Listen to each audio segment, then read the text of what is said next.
today's video. Ito ang ating recipe sa ngayon. So magluto tayo guys ng pancit bato. Kaya nagsalang na tayo ng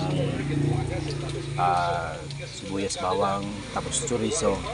Tapos nagtayo na tayo ng mantika. Guys.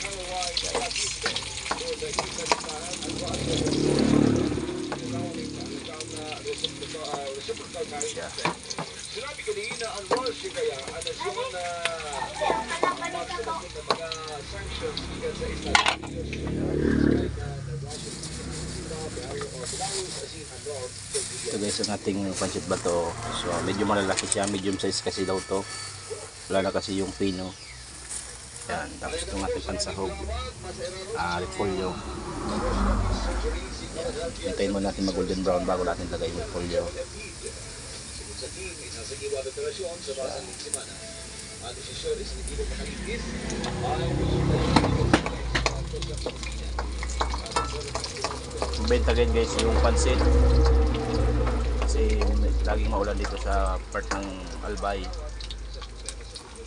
Kaya naubos na yung pancit na pino.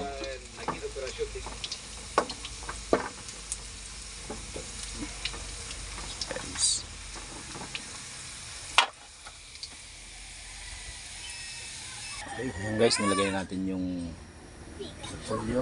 So nilagay na lang tayo ng cubes na shrimp flavor. Tapos naglagay na tayo ng toyo. Tapos konting oyster sauce. So mamaya pagkulo ilagay natin yung pancit. Lalagay pa pala tayo ng magic.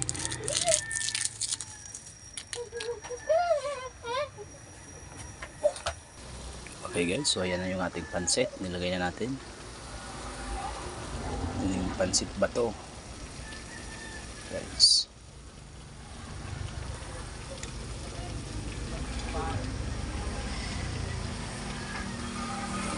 Lapit na siyang maluto.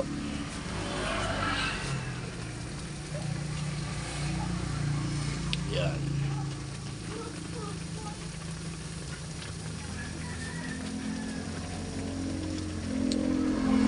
Pancit bato na may chorizo. Yung nakaraan guys niluto natin na kung naman yung sahog ng AB o yung maliit na hipon. Ito naman chorizo yung ating nilagay. Okay, so hanggang dito lang tayo guys. Don't forget to follow, please like and share and subscribe ang aking YouTube channel, Dexio Vlog. And also to my Facebook page, Dexter Minibel. Bye.